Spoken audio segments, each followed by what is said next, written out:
जल के पात्र में डाल लिया, एक काली मिर्च जल के पात्र में डाल ली और उस जल को ले गए, थोड़ा सा चंदन का छींटा डाल दिया, ले जाकर शिव जी को समर्पित कर दिया।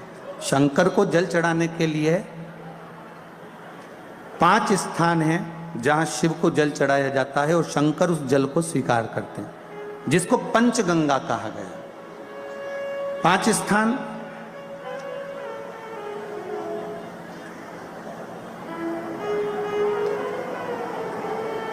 अच्छे से समझ लीजिएगा, जब भी शिव मंदिर में जाएं तो ये 5 स्थान शिव को जल चढ़ाने के लिए ये रखा है। शिवलिंग,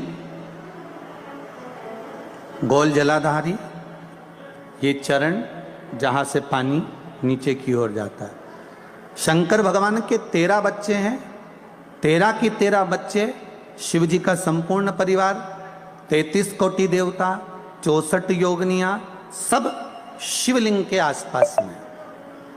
आप शंकर जी के मंदिर में जाकर ये कभी ना विचार करना कि पार्वती जी को ढूंढना पड़ेगा या गणेश जी को ढूंढना पड़ेगा या कार्तिकेय जी को ढूंढना पड़ेगा या भैरव को ढूंढना पड़ेगा। हमें शंकर के मंदिर में जाकर किसी देवता को ढूंढने की जरूरत नहीं है। जहां शंकर भगवान का शिवलिंग रखा हुआ है वो माता जी का हस्तकमल है, माता पार्वती जी का स्थान है। जहां शिवलिंग रखा है वो शंकर भगवान है।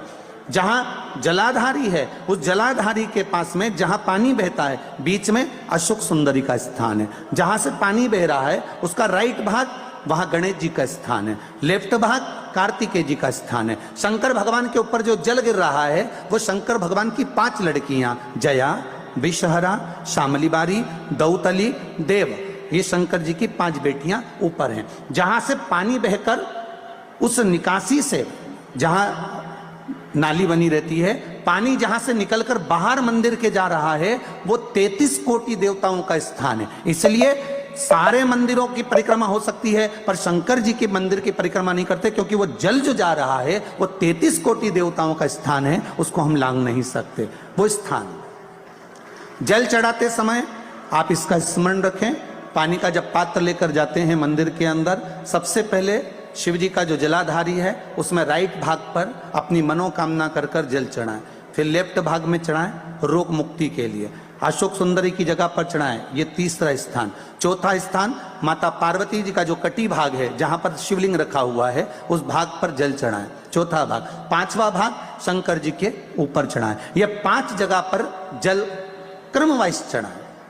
आप लोग जाते